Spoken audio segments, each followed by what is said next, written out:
1, 2, here we go.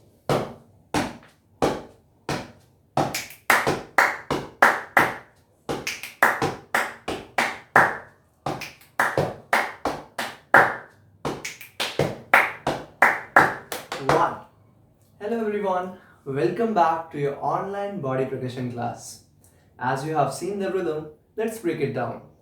We will stomp on every beat like this. 1, 2, 3, 4.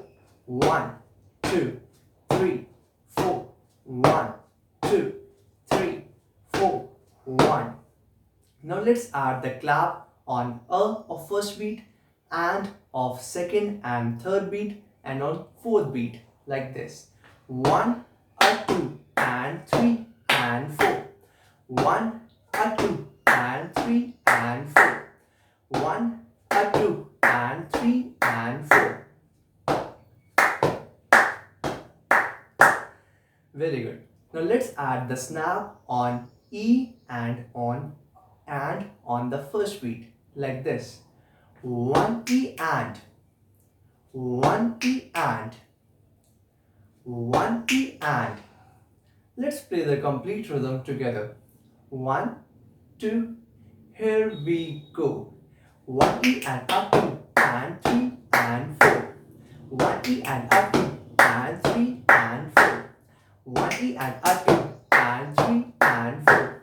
1 E and up 2 and 3 and 4. 1 E and up 2 and 3 and 4. 1. Very good. Now let's add a small fill. We will add 2 taps on and a of fourth beat like this. And up. And up. 1, 2, here we go. 1 E and up 2 and 3 and 4. And a 1 E and up 2 and 3 and 4. And a 1 E and up 2 and 3 and 4. And a 1. Let's play the rhythm in the first measure and the fill in the second measure. 1, 2, here we go. 1 E and up 2 and 3 and 4. 1 E and up 2 and 3 and 4. And a 1 E and up 2 and 3 and 4. 1 E and up 2 and 3 and 4. And a 1. Very good. So that's all for the today's session, and now I want you to practice this rhythm and most important, have fun. Thank you. Bye bye.